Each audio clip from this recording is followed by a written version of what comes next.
Bien, dando continuidad a este diálogo en torno a la democracia desafiada en Perú, cerrábamos diciendo de que de alguna manera las crisis democráticas no deben resolverse con excepcionalidades, sino que deben resolverse con mayor capacidad democrática. Continuamos entonces con Omar Coronel, con Diana Miloslavich, Juan Fonseca y Mar Pérez, intentando abordar lo que de alguna manera sería cómo se posicionan los actores, qué tipo de relatos hay de los de arriba y de los de abajo, cuáles son las relaciones de poder que están en juego, qué relatos tienen los sectores hegemónicos y contrahegemónicos en el actual Perú, qué actores internos y externos resisten el cambio de modelo y cuáles lo provocan. En lo transversal, cómo juegan actores sociales, activistas, académicos, organismos de defensoría de los derechos humanos, dentro y fuera de Perú.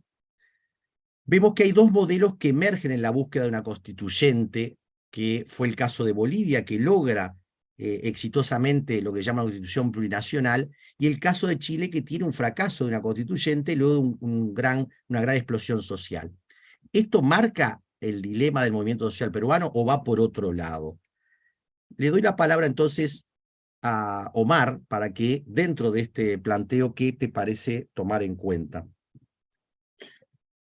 Sí, gracias. En primer lugar, claro, uno puede pensar en dos bloques, ¿no? Obviamente en un conflicto social como el que estamos viendo, pero mi impresión es que es importante mirar también la heterogeneidad o diversidad dentro de cada bloque, ¿no? Yo no creo en verdad que ninguno de los bloques tenga hegemonía, por ejemplo.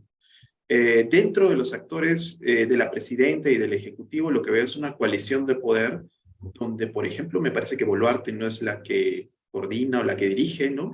Dentro del ejecutivo creo que es el primer ministro el que tiene más fuerza como eslabón con los poderes fácticos que en verdad sostienen al gobierno de Boluarte, que tienen que ver no solamente con la gran burguesía, el empresariado, las Fuerzas Armadas, sino también con sectores de la sociedad civil que tienen mucha empatía con este discurso, ¿no? Del orden, del modelo económico neoliberal que se vincula con la cultura del emprendedurismo en el Perú, ¿no? O sea, no es una cosa solo de las élites, también sectores populares, fundamentalmente en Lima, tienen mucha simpatía con esa lectura del orden, de meter bala, de que salgan los militares y se restituya todo, ¿no? Entonces, está ese bloque, por un lado, pero, por ejemplo, a diferencia, muchos me dicen, no, pero entonces quizás se puede consolidar como se consolidó Fujimori. Fujimori casi nunca bajó del 50% de aprobación en su década de gobierno. Fujimori era muy, muy popular, salvo en algunos años en particular, y bueno, cuando cae por el escándalo de los videos.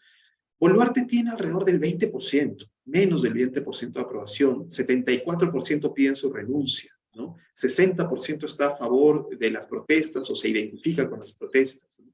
Ahora, para sintetizar, del otro lado, tampoco es que haya un movimiento social, ¿no? O sea, lo que pienso es que hay una gran diversidad de sectores. Inclusive la protesta, este ciclo se puede dividir en varias fases. Una primera fase con organizaciones más vinculadas a la izquierda y al castillismo, ¿no? De apoyo a Castillo. Un segundo bloque donde entran más las organizaciones de derechos humanos más amplias, el movimiento más grande del Perú. Y un tercer bloque donde entran ya organizaciones contraculturales diversas, más urbanas, en Lima en particular, que hacen ya de esta movilización algo más masivo. Entonces, ahí, por ejemplo, lo que veo es mucha fragmentación de las demandas. O sea, hay gente que sí está buscando la Asamblea Constituyente, gente que no, y gente que está buscando la Asamblea de una forma o de otra forma, ¿no? Ahora mismo lo que recibo constantemente son comunicados de distintos grupos que intentan centralizar, formar una especie de comando unitario de lucha, como se formó en el estallido chileno, en el estallido colombiano, y acá no cuaja, porque hay mucha diversidad entre los dirigentes, ¿no? Hay muchos dirigentes de base que desconfían mucho de los dirigentes nacionales o de los dirigentes de otras zonas o de otros gremios, ¿no? Entonces hay una gran heterogeneidad que es importante, creo, Dar cuenta. visibilizar y que va a ser difícil, digamos, a la hora también de que eso cuaje en alguna opción electoral. Bien. Mar, ¿qué te parece a ti esta relación del movimiento social, los derechos humanos, cómo se está posicionando? Como señala Omar, hay una fractura, hay un quiebre, y eso lo vemos en las calles en Lima, concretamente, ¿no? La gente que viene de regiones marcha en la mañana, esa es su práctica cultural, esa es su forma de movilizarse, y en cambio la izquierda, digamos, más citadina, donde tenemos, por ejemplo, los sindicatos, los artistas urbanos, ellos salen a marchar en la tarde. Entonces, esta fragmentación de agenda la vemos de manera muy concreta en las calles de Lima. Es imposible hasta ahora, con tantos días de movilización, tener una sola ruta de marcha que concentre a todos los actores. Y estos dos, digamos, sectores que son los de provincias, que incluso reclaman que en muchos casos Castillo vuelva a ser presidente, que tienen en su haber la mayor cantidad de personas asesinadas, no se pueden sentar a conversar, incluso desprecian a la izquierda tradicional, a los que consideran que los instrumentalizan, que son incluso que tienen demasiada tendencia a negociar cosas que son innegociables, ¿no? Y entonces por eso es que también no solamente es la mano dura del Ejecutivo y la manera en que están aferrados al poder, sino esta división del movimiento social es un factor importante que impide encontrar una salida. En esta división, en muchos casos, el movimiento de derechos humanos incluso ha sido visto con desconfianza. A nosotros ahora nos respetan y confían en nosotros porque dicen somos los únicos que la noche vamos a sacarlos de la comisaría. Pero, por ejemplo, ha habido toda una sensación de desconfianza con la Comisión Interamericana de Derechos Humanos. A la gente de la Defensoría del Pueblo en algunos casos les han querido agredir. Yo nunca había visto, por ejemplo, que la gente de la Defensoría del Pueblo salga al campo sin sus chalecos distintivos, que son unos chalecos azules. A veces ahora están saliendo así por temor a ser agredidos. Y otro tema, Nelson, más allá de esta fragmentación, yo creo que no podemos dejar de mencionar el componente tan racista que tiene la relación entre el discurso hegemónico, el discurso de la prensa concentrada, el discurso de los medios, también de quienes controlan el Estado en esos momentos y su relación con la gente de las regiones. O sea, no es en vano que no es ninguna casualidad que las peores masacres se han cometido justamente en los lugares con más alta concentración de población indígena. No es casualidad. Y no es casualidad tampoco la manera en que la policía en Lima trata a estas personas durante las intervenciones, la manera en que los insultan, la manera en que los humillan. Se ve clarísimamente ahí el racismo, un racismo que no ha sido posible superar como Estado tantos años después de la colonización. Ahí, Marx, todo el tema, ¿no? Que vale la pena en su momento poder abordar juntos, cómo se descoloniza, ¿no? Cómo descolonizamos nuestras maneras de abordar y el propio Estado, ¿no? Que reproduce esto, pero que a la vez tiene que ser el que defienda los derechos humanos y en esa situación, como las instituciones. Y es muy importante lo que tú traes, ¿no? Porque todas estas corrientes, digamos, toda esta situación del racismo, el patriarcado, ¿no? El machismo que estructuran mucho la cultura latinoamericana, agudizan aún más la violencia. Por otro lado, también esta cuestión de la debilidad, vulnerabilidad del movimiento social en su fragmentación para lograr ciertos resultados, que uno podría ver que en Colombia lo logra, que lo logró parcialmente en su momento en Bolivia, que fracasa en Chile. ¿Cómo Perú lo puede estar viendo? Y Juan, me gustaría tu opinión, digamos, ¿no? Dentro de este marco que planteamos, este segundo bloque, lo que tú quieras como aportarnos en el análisis. Sí, coincido en que efectivamente las protestas se han desarrollado a partir de una serie de discursos que no necesariamente están coordinados, ¿no? Han emergido de manera distinta, pero que de pronto lo que las ha empezado a unir, no sé si el término es apropiado, pero digamos, o acercar en todo caso, es justamente la manera como desde las extremas derechas, desde el gobierno se ha reaccionado ante ello. Es decir,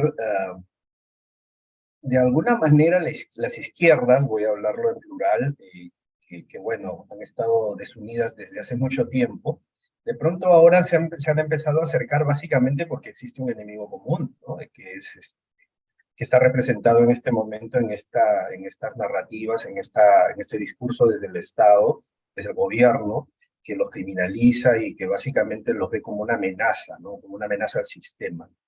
Entonces, y también a mí me llama mucho la atención de manera preocupante, ¿no? Lo que señala Mar en el sentido de que, bueno, como historiador uno puede ver los ciclos, digamos, que ha pasado el Perú y llegamos al 2023 y pareciera que regresamos, ¿no?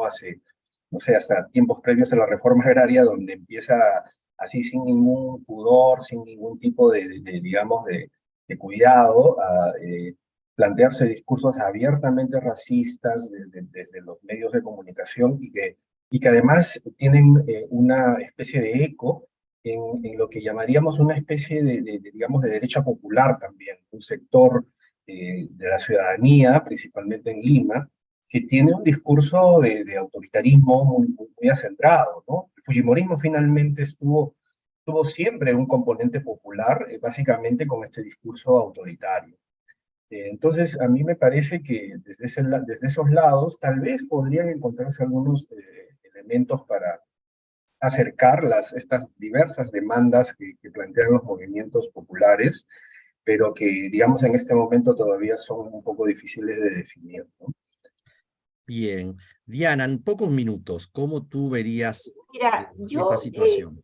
bueno, yo coincido en varias de las cosas que dicen, de que este es un desborde popular, que es digamos, unos lo han llamado, bueno, una revolución de los indignados, las indignadas, pero a mí lo que creo que nos falta, digamos, es la identificación más al detalle, digamos, de los liderazgos, digamos, no solamente, están mucho más claros los de arriba, ¿no es cierto?, los liderazgos de abajo. Yo creo que hay que identificarlos y me parece que más bien ahí también hay un espacio de disputa.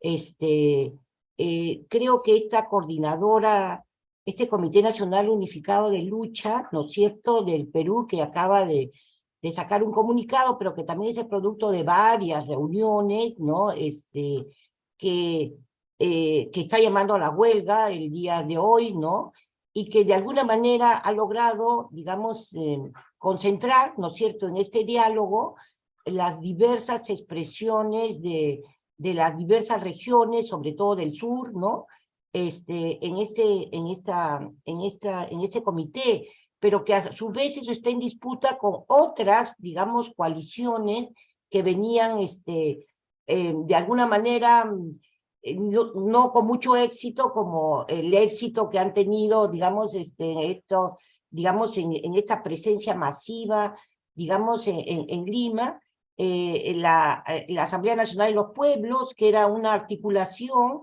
que venía desde el 2018 en un momento también de mucha presencia en las calles, no solamente frente a la posibilidad de que fuera indultado Fujimori, sino que también empatan alguna parte con lo que fue el movimiento del 14 de noviembre, ¿no es cierto?, en esta breve situación, de lo que fue el gobierno instantáneo, ¿no?, de Merino. Entonces, yo lo que creo es de que hay poco seguimiento, digamos, a cómo se dan estos espacios de disputa, de interrelación, de coordinación. Yo creo de que sí hay un conocimiento entre ellos de quiénes son los liderazgos, ¿no? Lo que pasa es que nosotros no los conocemos. De pronto aparece, voy a mencionar, digamos, para quizás, Diana, podamos dejar para... Es lo de las mujeres, una Ajá. cosa muy concreta, ¿no? Bueno, aparecen, por ejemplo, en Exitosa, ¿no es cierto?, una dirigente apuneña importante vinculada, digamos, a las rondas campesinas, pero también aparece una joven, ¿no?, en Exitosa, pero bueno, esta joven es un referente, digamos, para las organizaciones feministas en Puno, ¿no? y tú miras, y yo voy a la delegación de, como digamos también estoy cerca de las marchas, Bien. Diana, voy a quizá las podríamos delegaciones tomar este punto regionales, para... y Diana, tú vas podríamos tomar, identificando, Diana, podríamos tomar este punto claro para que sí, tomar el tercer bloque, así podemos ya, ok. llevar adelante el proceso de alguna manera de comunicar lo que está sucediendo. Creo que en este segundo bloque vemos cuáles son las contradicciones, ¿no?